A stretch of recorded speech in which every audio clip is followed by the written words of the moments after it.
Good morning to one and all. मेरा नाम professor Sumita Gurnani, SD government college Beawar. हमारा आज का विषय लेक्चर का है प्रॉफिट रेशियोज, जिसमें हम तीसरे तरह का रेशियो उठाएंगे जो कि प्रॉफिटेबिलिटी बेस्ड होती है। Ratios which are based on the profit of any company, firm और एंटरप्राइज। उसमें 8 तरह के रेशियोज कवर होते हैं। हम 8 ही तरह के रेशियोज को समझेंगे और इनके फॉर्मूला को हम देखेंगे। पहला है gross profit ratio. Gross profit जैसे कि इनकम स्टेटमेंट में दे रखा होता है, जब हम सेल्स में से cost of goods sold minus करते हैं तो हमारे पास ग्रॉस प्रॉफिट आता है। प्रॉफिटेबिलिटी रेशियोज हमेशा परसेंटेज में निकलते हैं। हमें ये देखना होता है कि सेल्स के कंपैरिजन में कोई भी कंपनी या फर्म कितना ग्रॉस प्रॉफिट अर्न करती है। तो हमें जब परसेंटेज में देखा होता है, higher is the percentage of gross profit, it is more good for the company और द फर्म। तो अगर ग्रॉस प्रॉफिट ज़्यादा से ज़्यादा नेट सेल का हिस्सा है, इसका मतलब कॉस्ट ऑफ गुड्स सोल्ड बहुत ही कम प्रपोर्शन में है, जो कि कंपनी के लिए अच्छी बात मानी जाती है। तो अगर हमें किसी भी कंपनी का ग्रॉस प्रॉफिट देखना है एट अ ग्लांस, जिसमें हम बड़ी बड़ी फिगर्स में तो देख के हम सिंपल एक परसेंटेज देखते हैं कि gross profit is 70% of sales और 80% ऑफ सेल्स और 40% ऑफ सेल, तो उसमें हमें रेशियोज मदद करते हैं। हम ये कैसे निकालेंगे? क्वेश्चन में इनकम स्टेटमेंट दे रखा होगा, gross profit divided by net sales into 100, तो हमारे पास ग्रॉस प्रॉफिट आ जाएगा। Next is operating profit ratio. जैसे कि नाम खुद ही बता रहा है, ऑपरेटिंग प्रॉफिट किसी भी कंपनी का या फर्म का ऑपरेटिंग प्रॉफिट नेट सेल्स का कितना हिस्सा है, तो इसका फॉर्मूला होता है operating profit upon net sales into 100। अब हम ये समझेंगे कि ऑपरेटिंग प्रॉफिट निकाला कैसे जाता है। मैंने साइड में टेबल यहाँ पे लिख रखी है। जब हम सेल्स में से cost of goods sold minus करते हैं तो हमारे पास ग्रॉस प्रॉफिट आता है, और ग्रॉस प्रॉफिट में से जब हम operating expenses are those expenses which are incurred on the operating और मैन्युफैक्चरिंग, अपना किसी भी कंपनी को प्रोडक्ट को बेचने के लिए, उसको बनाने के लिए जितने खर्चे किए जाते हैं उसे ऑपरेटिंग बोलते हैं। और जनरली ऑपरेटिंग एक्सपेंसेस में 3 तरह के खर्चे आते हैं, office, administration expenses, selling and distribution expenses. तो जब हम ग्रॉस प्रॉफिट में से ये 3 तरह के खर्चे माइनस करते हैं, दोबारा मैं रिपीट कर रही हूँ, office expenses, administration expenses, selling and distribution expenses, तो हमारे पास ऑपरेटिंग प्रॉफिट आता है। तो जब हम ऑपरेटिंग प्रॉफिट को नेट सेल से डिवाइड करते हैं और इसको 100 से मल्टीप्लाई करने के बाद हमारे पास आ जाता है कि किसी भी कंपनी का ऑपरेटिंग प्रॉफिट का कितना सेल्स का हिस्सा है। The third type of ratio is operating ratio. Operating ratio का मतलब होता है which is just opposite of operating profit. अगर ऑपरेटिंग प्रॉफिट इतना है तो what is the operating cost. अब ऑपरेटिंग कॉस्ट क्या क्या हो जाएंगे, वापस से जैसे मैंने बताया, किसी भी प्रोडक्ट को बनाने के लिए, बेचने के लिए फर्म ने, कंपनी ने क्या क्या एक्सपेंसेस बेयर करे, उसमें कॉस्ट ऑफ गुड्स सोल्ड आता है, office and selling expenses and selling and distribution expenses and office and administration expenses. तो जब हम ये सारी चीज़ें प्लस करते हैं तो उसे ऑपरेटिंग कॉस्ट बोलते हैं। तो जब ऑपरेटिंग कॉस्ट को नेट सेल से डिवाइड किया जाता है तो हमारे पास ऑपरेटिंग रेशियो आ जाता है। दोबारा यहाँ पे मैं रिपीट कर रही हूँ, operating profit is just opposite of operating cost. Operating profit तो हम ये देखते हैं कि what is the proportion of operating profit to sale, और उसी के जस्ट ऑपोजिट हमें ये देखना होता है कि what is the proportion of operating cost to net sales of any company और फर्म। अगर ऑपरेटिंग प्रॉफिट 80% है तो इट इज अंडरस्टूड कि operating cost will be 20% of net sales. The fourth type of ratio is net profit ratio. नाम खुद ही बता रहा है कि what is the proportion of net profit to sales of any company और firm. Now how we are going to calculate the net profit. Income statement में directly हमारे पास 3 चीजें दे रखी होती है। Income statement, that is trading account, trading statement, profit and loss account and balance sheet. As we are commerce student तो हमें पता है कि हर company at the end of the financial year से ये 3 स्टेटमेंट्स बनानी पड़ती हैं।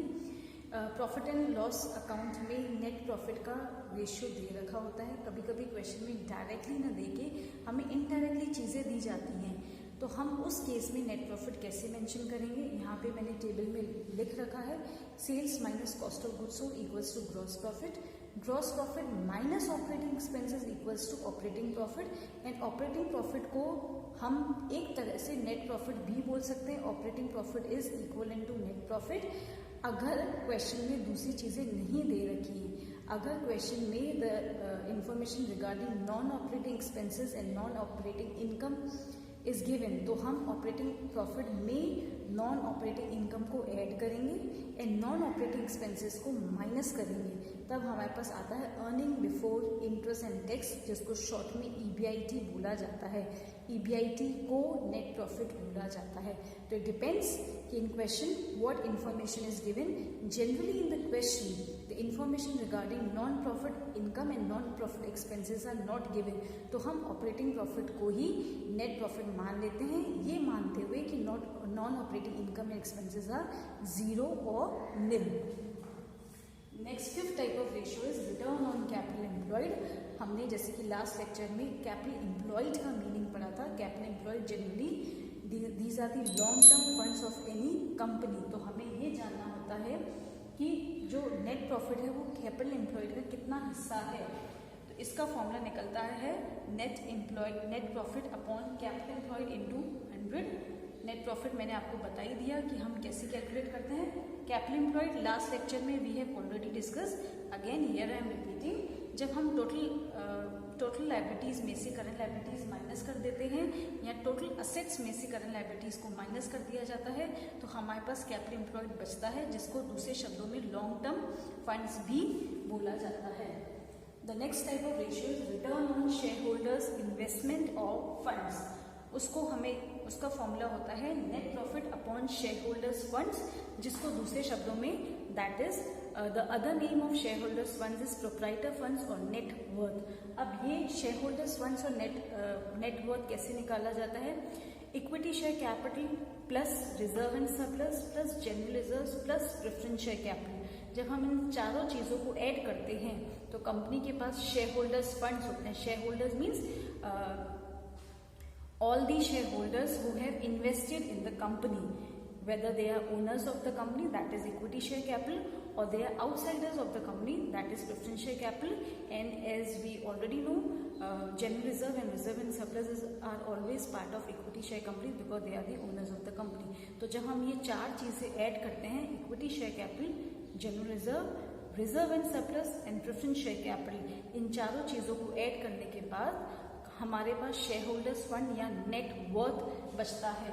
तो when we wanted to know what is the proportion of net profit to share holders fund, कि हमने कंपनी के ओनर्स का पैसा और बाहर वालों का पैसा इन्वेस्ट करते हैं, तो उसमें से कंपनी कितना प्रॉफिट अर्न कर रही है.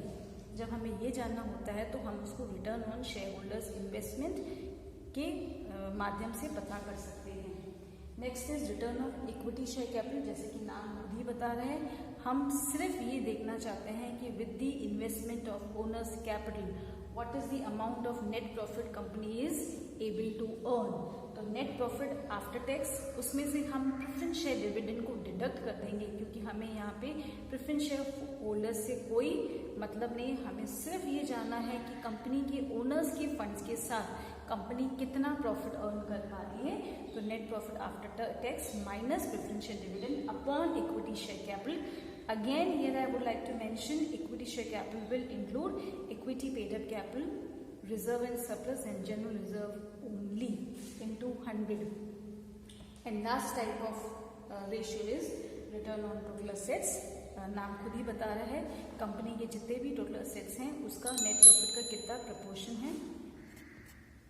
तो इसका फॉर्मूला है net profit after tax upon total assets. Total assets कैसे आएंगे, fixed assets plus current assets into 100.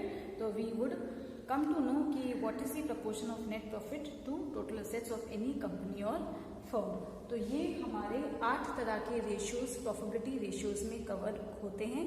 Profitability ratios generally वो रेशियो होते हैं जो किसी भी कंपनी या फर्म या एंटरप्राइजेस के प्रॉफिट के बारे में हमें बताते हैं. प्रॉफिट के बारे में कि प्रॉफिट का नेट सेल पे कितना हिस्सा है, फिर वो ग्रॉस प्रॉफिट है या नेट प्रॉफिट है, या हमें वो बताते हैं कि प्रॉफिट का return on share holders fund का कितना हिस्सा है, इक्विटी शेयर कैपिटल का कितना हिस्सा है, या टोटल असेट्स का कितना हिस्सा है। तो जब हमें ये जानना होता है तो we generally take the help of profitability ratios in the chapter ratio. Thank you.